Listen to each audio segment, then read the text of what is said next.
Hi everybody, welcome to Christian Homestead. My name is Jared. If you haven't already, please make sure to subscribe. Earlier today, I was on Facebook and I'm part of a few Second Coming groups, and it's not uncommon to see things like this that are posted. I've never heard of this before. Let me know if you have in the comments below. This is the Cardston Temple Vision. Okay, well, you know, if you've been watching my channel, I'm interested in visions, visitations, prophecies, things like that. I have all sorts of trackers for these things.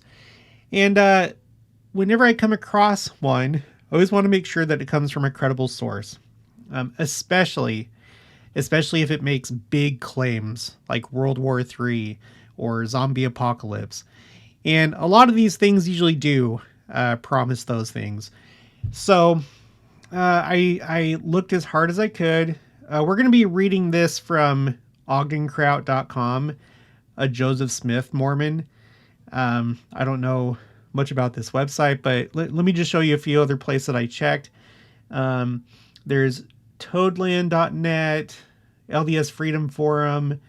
There was one search result that came up with something that, at least at one time, was on archive.org, but it's not there anymore.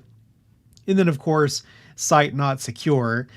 And then I came across Scribd, and this is probably the more complete one. But as you scroll through here, it will block the page and you have to wait for an ad, so we're not going to read from this. But this seems to be the most complete account. So look, if this is to be believed, it seems like this vision that we're about to read comes from what I can only assume is a book called Spiritual Experiences of Edward James Wood, 1866 to 1956, compiled by Glenn W. Chapman, November 2001. So I guess that's the publishing date. This was uploaded by Nicholas Lydiard. Nicholas, if you're watching this, can you let me know how to find this book? Or if anybody knows about this book, if you have a copy, could you let me know? Send me some pictures. I tried to find it online and absolutely nothing came up that references this book, which doesn't mean that it doesn't exist, but it must be a very, very obscure book. I couldn't find any bookstores that are selling it. It's not on archive.org. I searched both under spiritual experiences of James Edward Wood and Edward James Wood, because there's one of these websites that had the names switched around. Okay, so this is what we're dealing with, or at least this is the best that I was able to do as far as trying to substantiate this. Before we get to the vision, because of everything that I just said, I'm going to document this like I always do, but it's going to go under my quotes, prophecy false / unverified spreadsheet.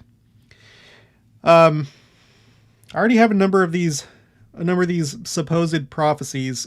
Some of them are false. For example, Visions of Destruction of America by Anonymous, which people will just fill in the blank and say, oh, this was John Taylor, it was Joseph F. Smith. How do I know that it's false? Okay, so look, I had a question about this one time. Column D is the actual account, okay? You double click on this, and then you can read through the thing, and then here's the source. This was written down by Wilford Woodruff when he was working in the church historian's office, because he came across this and didn't know who wrote it, but he jotted it down, and then it turned out to be a false prophecy. He was never able to find the author, which is why it starts out, I blank went to bed at my usual hour. So we don't know who wrote it, but what we do know is that we have President Joseph F. Smith 2 times say that it was a false prophecy, and then we have it another time from, at the time, Elder Joseph Fielding Smith, who said that it was false. That's how we know that it's false. We go to credible sources. We go to authorized sources, people who have authority to say whether a prophecy is true or not. Okay, we have the yellow dog prophecy. The church has tried to dispel this. There was a article written in the April 1979 Liahona called Missouri Myths, but I still see this in the comments from time to time. This was something that applied to the Civil War in Jackson County, but people think that this is something that's still going to happen. You have the coming of the Great White Chief. This is something, I feel like this is a template that somebody recently tried to use and, do a version 2.0 to try and do whatever he was trying to do. But we have this. We have the supposed vision of George Albert Smith of World War III, told by somebody who says that they're a firsthand witness. But I think they were like 9 or 11 at the time and then wrote it down once they were much, much older. I haven't seen anything to verify it. If there is anybody, meaning a general authority, that can verify this, let me know. Otherwise, I can't take it as doctrinal. The Charles D. Evans vision of America's future, and then so on. Okay, so here's the newest one, the Cardston Temple vision. As you can see, I can't verify it. I can't even verify if this comes from an actual book. I can't even get to that point. There's a bunch of websites and forums and stuff that, keep passing it along. So I say take it with a grain of salt. And this comes from the person who, I guess, had the vision is this person, Souls Cardisto, only described as a Canadian Quaker lady. Okay, so that's who's giving the vision, a Canadian Quaker lady. Now, this is being supposedly relayed by Edward J. Wood. Let's read a little bit about him. This is him right here. So this is a real person. We don't know if he actually wrote the first part of what we're about to read, because anybody can take somebody's name and then come up with a false account. And people do that. So we don't know if he actually had anything to do with this. But let's just read a little bit about him. Okay. Edward J. Wood gave all to Cardston. After Charles and Zena Card, there is perhaps no individual with a more prominent role in the history of Cardston, Alberta, than Edward J. Wood. Born in Salt Lake City in 1866, Wood had already proved his devotion to the Lord by the time he arrived in Cardston in 1901. At the age of 21, after becoming engaged to be married, he was called on a mission to the Samoan Islands, delaying his marriage several years. He returned in 1892 and married Mary Ann Solomon, and they already had 2 children in 1896 when he was again called to Samoa. This time, at the age of 29, he served as mission president there for 2 years without his wife and family. That would be difficult. Okay, later on in life, when the church built a tabernacle in Cardston, they asked Wood to oversee its construction. Plans for a temple soon followed, and Wood was again called upon to chair the committee that oversaw its construction. When the temple was finished in 1923, Wood was called as its president. Okay, so he was the temple president of the Cardston, Alberta temple. After having already served 20 years as the stake president, Wood filled both roles for another 19 years until he was released from his stake duties at the age of 76. It would be another 6 years before he was released in 1948 as the president of the Cardston Temple. Before long, he was called to be the patriarch of the Alberta stake. Wood died in 1956, just half a year shy of his 90th birthday. So he, I guess you could say, was a very prominent church member in that area, served in a lot of high callings. So he, I feel like, is credible. The thing that I can't tell though is, did he actually write what we're about to read, or did he relay this information that we're about to read? We can't say that for sure, so we have to keep that in mind. Okay, so let's go here, and without further ado, let's see what it says. Okay, the Cardston Temple Vision. And by the way, I haven't read this. All I know is I think it has something to do with World War III, and that this comes from a Quaker lady. That's all that I really know. Okay, Edward Wood, who was president of the Cardston Temple for many years, was a witness to the manifestations of a woman who saw much of the future and mission of the Latter-day Saints. Although she was not a member of the church, it has been rumored that she did join the church sometime later. President Wood answered many responses to questions about this manifestation, two of which follow. I want to point out before we continue. Okay, so look, I have another spreadsheet called Quotes, Visions, and Visitations. This is a spreadsheet where I'm taking any general authority, or if a general authority tells a story of somebody having a vision, visitation, dream, whatever, I take it down. Now, even with this spreadsheet, which I generally feel is credible because it comes from good sources, even so, I feel like you have to take some of this with a grain of salt, because sometimes it's written by somebody long after the fact.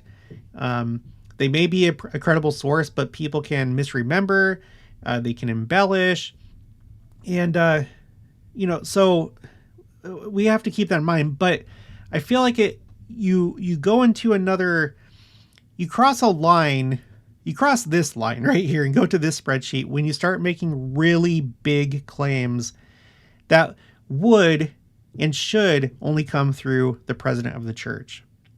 If it has to do with the future of the church and its major things, like major prophecies that you would see in the book of Revelation, in Doctrine and Covenants, the book of Mormon, or in modern times, then it should be coming through the president of the church. That's the problem that I have with a lot of these. And pretty much all of these make really, really big claims, usually having to do with World War III and the destruction of America. That's like a common theme.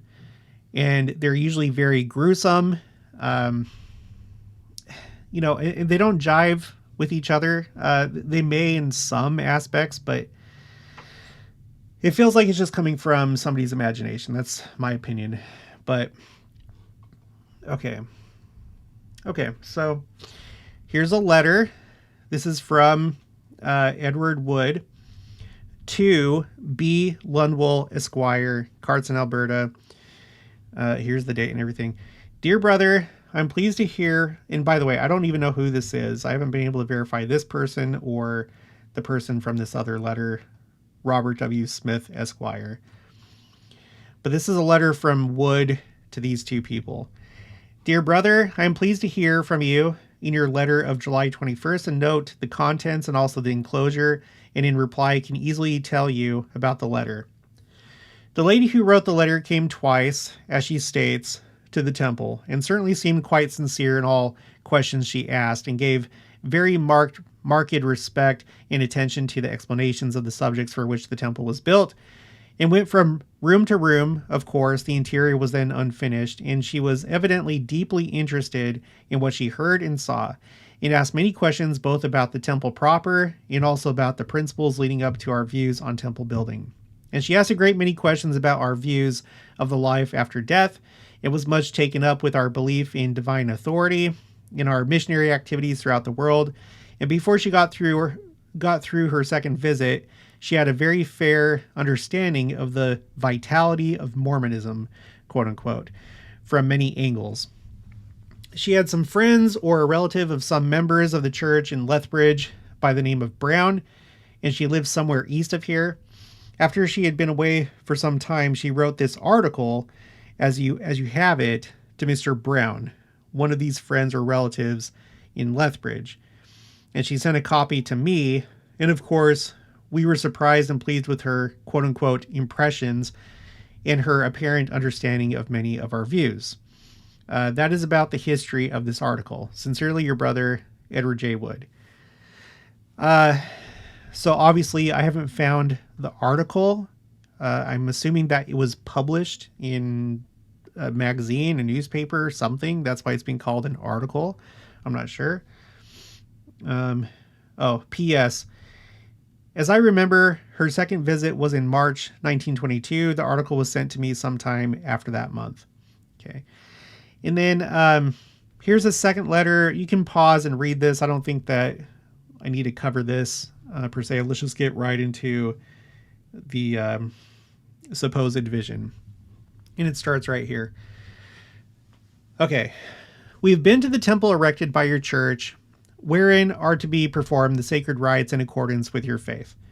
The first time I was strongly impelled to describe to you my impressions. I did so, but before the completion of the letter, I received some news that so affected me that, acting upon the spur of the moment, I destroyed the document in its entirety. The continued feeling within me of dissatisfaction as to something left undone, coupled with the desire upon the part of the members of my household who had not visited the temple, led to our second visit to Cardston, in which you so kindly consented to accompany us, notwithstanding the inclement weather and personal inconvenience to yourself, which the journey entailed. It was because of this and many other evidences of your friendship that has given me the privilege to presume to bother you with what, after all, may be foolish fantasies of a too impressionable mentality.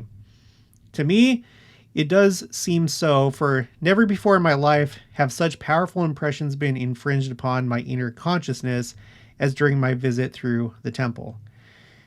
Especially was this true at our second visit. The impressions of our first visit were repeated with such overwhelming intensity and variety of detail that I must positively inform you of my experience. It seems to me it were a sacred duty upon my part to do this, and knowing as I do that your friends will lightly ridicule what to me is a personal matter, I'm going to give you in detail my experience in the hope that, if it is well, maybe it is something more than imagination, that you and others of your faith may wisely analyze and correctly use whatever may be gleaned from this letter. A fortress in time of storm was the first thought that shaped itself in my mind with my first view of this ancient yet modern temple, mellowed with the spiritual usage of ancient civilization and customs, yet alert, virile, and watchful. A grand, solemn, strong, beautiful, useful house of spiritual progression, which seemed to be the embodiment of architectural expression of ancient civilization and glories suddenly reincarnated, and for a future and higher civilization than our own. Strength and beauty exaggerated the more flimsy houses and buildings of the town, and gave a painfully obvious example of how the soul within is expressed through the material body, either in the individual or nation or a race, either in the man or his architecture. Try how I would, I could not get away from the feeling that the town itself was inferior to the latest building, so new and yet so old. Even the electric lights failed to change this thought that the temple and the town represented two different epochs, or I don't know if it's epochs or epochs. This is something I have not known my entire life. I've been calling it epics. Represented two different epochs of humanity's spiritual development expressed in architecture. The town embodied the present epoch, art, science, and invention harnessed purely for trade or commerce, irrespective of past or future development. The temple embodies the accumulated knowledge of the ancient world combined with the modern innovations of science and inspiration as the road to a higher future development so near at hand. Let me put it down even another way. There's a place called Cardston. A temple linking the past with the present has been built at Cardston, and the town has become a collection of flimsy huts nestling at the foot of the temple, which will continue to function for the spiritual purposes for which it was raised. Just as the exterior expressions compared with the present and future, stop using this word, epoch or epoch, so did the interior also reflect comparison. Of the beautiful and artistic effects, I need not dwell. Abler pens can describe the interior from this viewpoint. Sufficient for me to say that the shape of the temple is a cross, that each apartment is symbolic in artistic and structural effects of some stage of humanity's progress through the ages.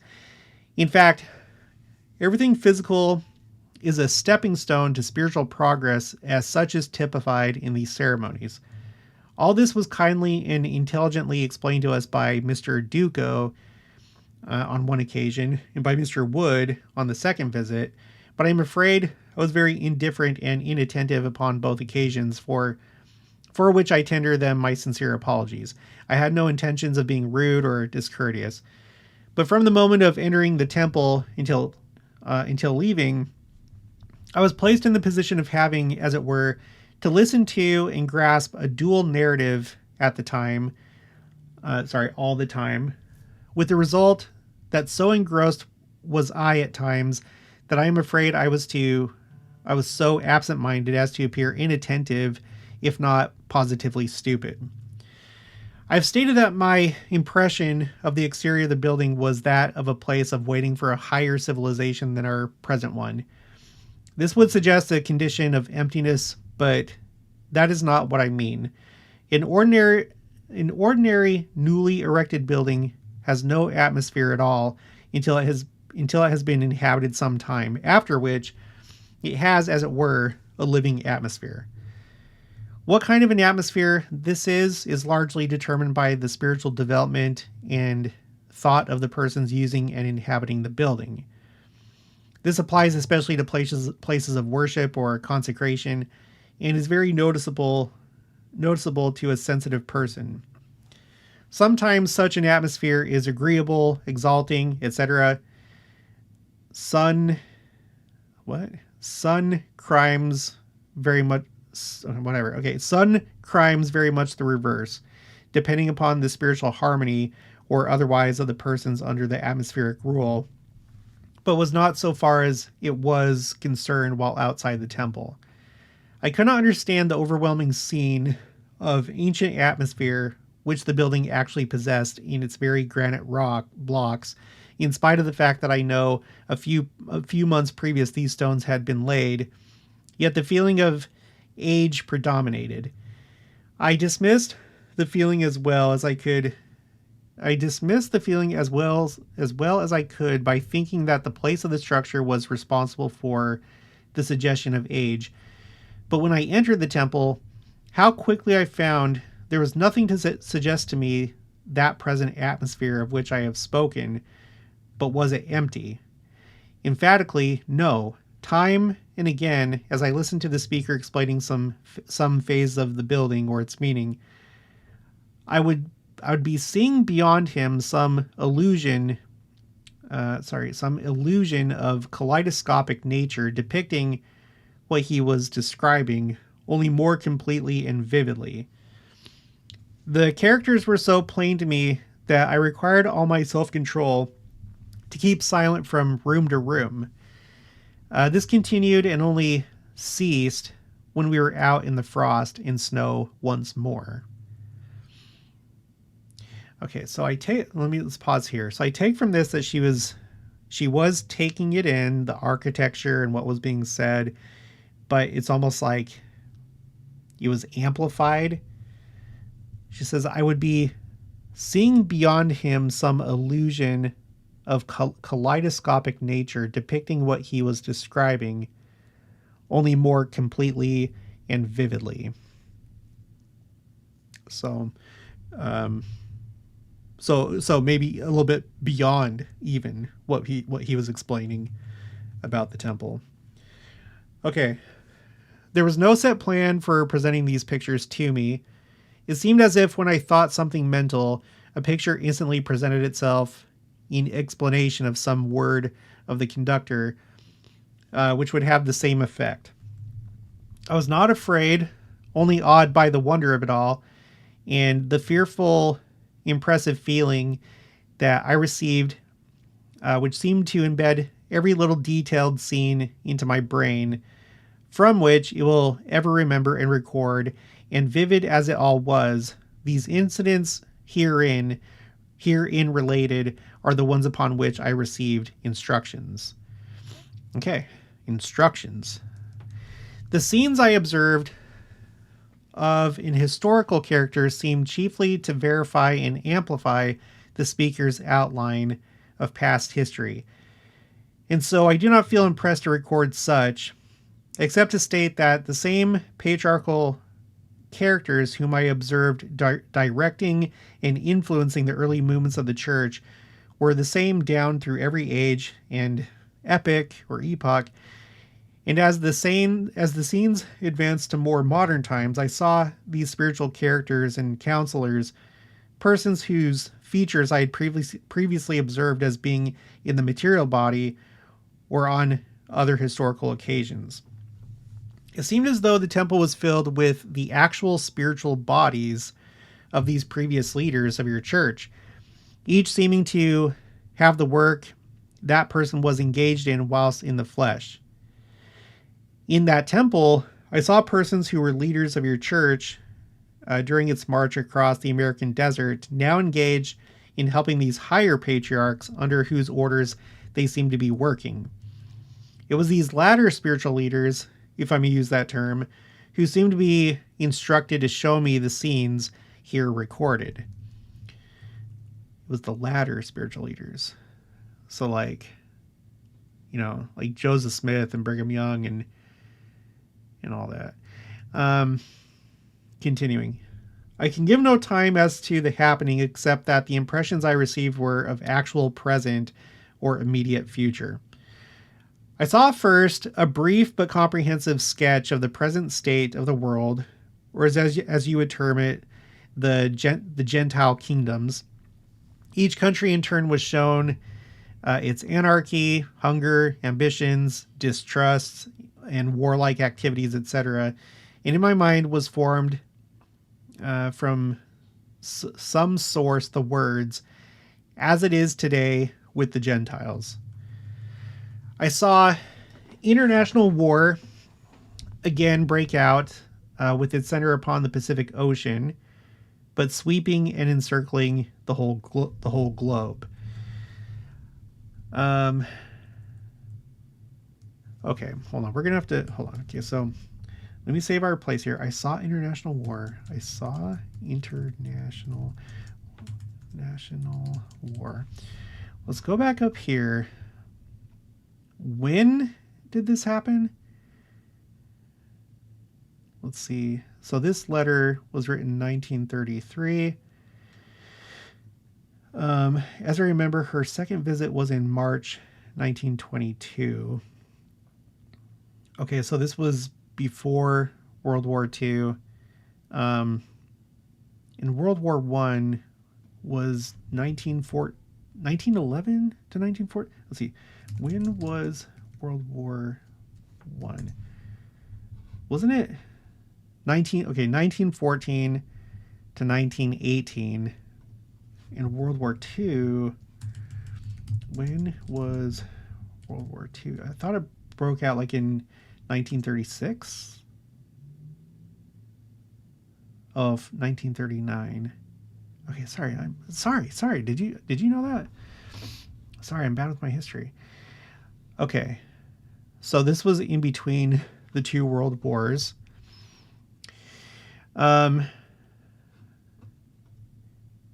I saw an international war again break out with its center upon the Pacific Ocean, but sweeping and encircling the whole globe. Okay, so let's entertain the idea that this is a valid vision that she's having. I guess you could say this isn't how World War II started, but America's role in World War II started in the middle of the Pacific Ocean. Like literally, the Hawaiian Islands with Pearl Harbor. But again, I want to point out really quick, if this is a fiction, if somebody made this up, this is something that they can easily do. It's after the fact. They write it down. They make it seem kind of ambiguous to, in the narrative to make it seem like they're having a vision. And then we're supposed to be like, oh yeah, that's exactly what happened. Hawaii, that's in the middle of the Pacific Ocean, just like what I just said. So just keep that in mind. All right, let's continue. I saw the opposing forces were roughly divided by so-called Christianity on the one side and by so-called followers of Muhammad and Buddha on the other. Okay, I saw the great driving power within these so-called Christian nations as the great apostasy of Rome in all its political, social, and religious aspects.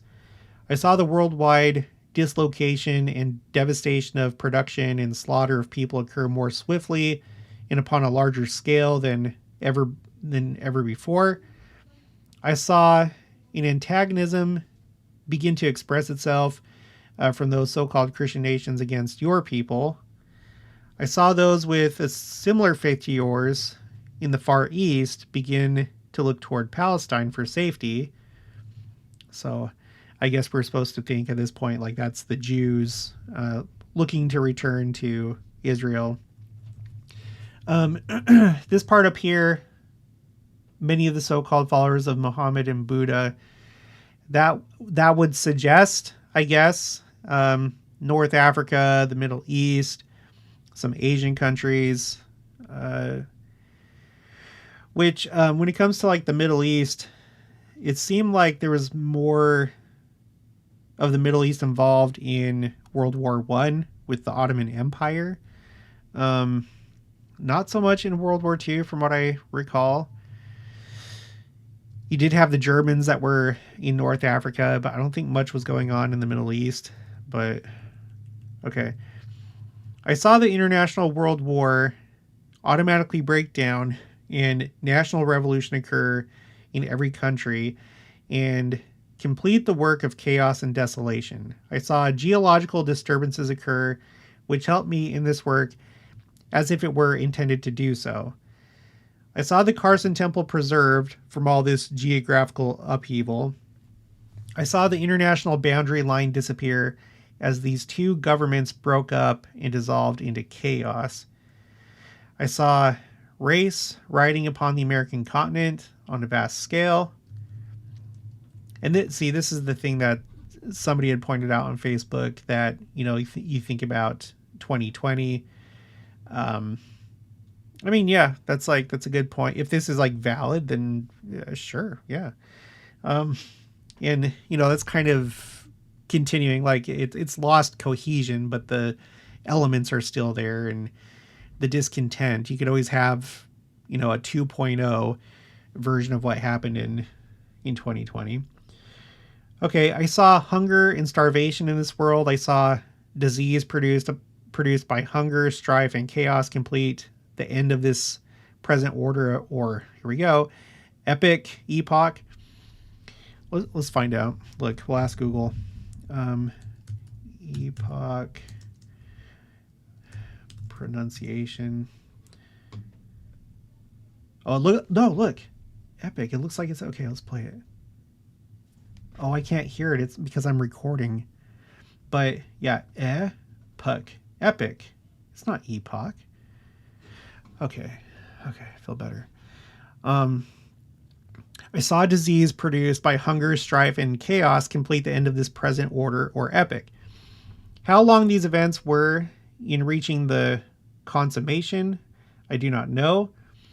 But my impression was from the outbreak of the international war, these things developed into a continuous procession and almost ran concurrently, as it is with a sickness. The various symptoms are all in evidence at one time and the same time, but in different stages of development. My intensified thought was, what of the church, if such is to become, of the kingdoms of the earth? Was immediately answered by a subconscious statement, as it is in the church today. And I saw these higher spiritual beings throughout the length and breadth of the air, marshaling their spiritual forces and concentrating them upon the high officials of your church upon the earth. I saw the spiritual forces working upon those officers, impressing and moving them, influencing and warning them. I saw the spiritual forces begin to unfold these things into the minds of your elders and other high officials, especially during their spiritual devotions and official duties, and those activities which exalt the mind of the individual or groups. I saw the impressions take hold and inspire the more receptive and spiritual men until it was all clearly revealed to them in the way the spiritual patriarch desired. Again, I seem to hear the words, as it will be. I saw the high officials in council and under inspired guidance issue instructions to your people to reconsecrate their lives and energies to their faith, to voluntarily discipline themselves by abstaining from all those forms of indulgence which weaken the body, sap the mentality, and deaden the spirit or waste the income. I saw further on instructions given whereby places of refuge were prepared quietly but efficiently by inspired elders. I saw Cardston in the surrounding foothills, especially north and west for miles, being prepared as a refuge for your people quietly but quickly. I saw this is another theme that you see with these type of things, is the idea that you have to go to you physically have to go to these like major centers, and usually it culminates with the entire church coming to Jackson County, Missouri, or to Adirondack. I just, from everything that I've studied, it doesn't seem like that's the case. I saw elders still under divine guidance, counseling, and encouraging the planting of every available acre of soil in this district so that large supplies would be near the refuge. I saw the church property under cultivation and of an intensified character, not for sale or profit, but for the use of the people. I saw artesian wells and other wells dug all over the territory so that when the open waters were polluted and poisoned, that the people of the church and their cattle should be provided for. I saw the fuel resources of the district develop in many places in vast piles of coal and timber stored for future use and building. I saw the territory carefully surveyed and mapped out for the camping of a great body of the people of the church. I saw provision also made for a big influx of people who will not at first belong to the church, but who will gather in their tribulation. Seeing that's something that we've talked about. We have those two quotes from Brad Wilcox where he's talked about at the beginning of the millennium, like immediately after Christ comes, there being a large influx of people into the church. I saw vast quantities of surgical appliances, medicines, disinfectants, etc., stored in the temple basement. I saw inspiration given the elders whereby the quantity, quality, and kind of things to be stored were judged, which might not be attainable in this territory in time of chaos. I saw defensive preparations working out the organizations of the camps on maps. I saw the mining corridors used as places of storage underground. I saw the hills surveyed and corrals built in sequestered places for cattle, sheep, etc., quietly and quickly. I saw the plans for the organization of the single men and their duties, the scouts, the guards, the nurses, the cooks, the messengers, the children, the herders, the temple guards, etc. I saw these things going on practically unknown to the Gentile world, except the great apostasy, whose knowledge and hatred is far-reaching in this day of its temporary power. This was going on piece by piece as the elders were instructed to do so. I saw the other officials obeying the inspired instructions, carrying their message, and exhorting the people to carry out from time to time the revelation given them, whilst all around, throughout the Gentile world, the chaos developed in its varying stages, faction against faction, nation against nation, but all in open or secret hostility to your people and their faith. I saw your people draw closer and closer together as this became more tense, and as the spiritual forces warned them through the mouth of your elders and your other officers. I saw the spiritual forces influencing those members who had drifted away to re-enter the fold. I saw a greater tithing than ever before. I saw vast quantities of necessaries supplied by members whose spiritual eyes had been opened. I saw a liquidation of properties and effects disposed of quietly but quickly by members of the church as the spiritual influences directed them. I saw the inspired call sent forth to all the church to gather to the refuges of Zion. I saw the stream of your people quietly moving in the direction of their refuge. I saw your people moving more quickly and in larger numbers until all the stragglers were housed. I saw the wireless message flash from Zion's refuge to Zion's refuge in their several places, that all was well with them, and then the darkness of chaos closed around the boundaries of your people in the last days of tribulation had begun. So, yeah, I don't believe this. It doesn't jive with everything that we've studied on the channel. We read the scriptures, and then before we start privately interpreting the scriptures or coming up with theories based on what we think as we piece things together, we look to the words of prophets and apostles who are authorized to give prophecies that would affect the whole world in the church. And they do talk about how the last days they currently are bad, and they're going to be bad all the way up until the second coming.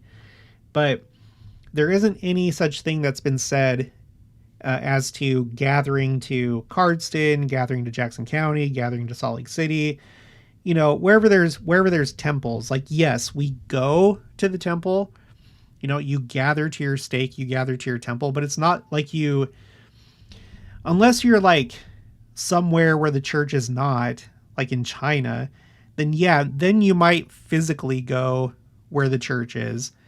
But it's not like there's going to be these big centers. At least there's nothing authoritative that says that everyone's going to have to go to one of like a few centers of refuge.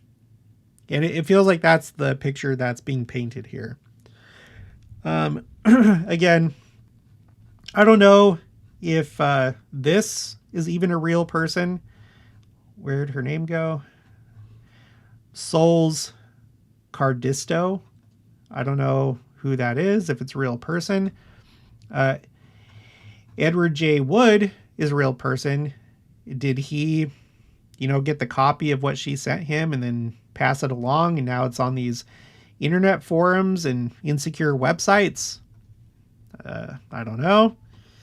So, has any general authority verified this and says that the Quaker lady was right? No, I don't know. If you have any quotes that verify this, then please send them my way, and then we'll take this out of the unverified spreadsheet, and we'll put it under this one, the one for quotes, visions, visitations, dreams, near-death experiences, etc. So that's why I have it listed as unverified. It's interesting. I liked a lot of what I heard, but if this is somebody that's just making up this story and it's somebody from, 1984, 1994, and they're just kind of adding in what the church leaders are currently talking about and then mixing in some speculation and some fear mongering, then you could easily put something like this together. And then you could say, oh no, yeah, this was passed on by Edward J. Wood. Well, that's fine. Can you verify that? How do I know that? I just trust you? Just because it's on an internet forum, I'm supposed to trust it? No. Or even if it was in a book, like let's say that I was able to, where'd it go? Let's say that I was able to find this book. Where did it go? Did I click out of it? Oh no, it's right here.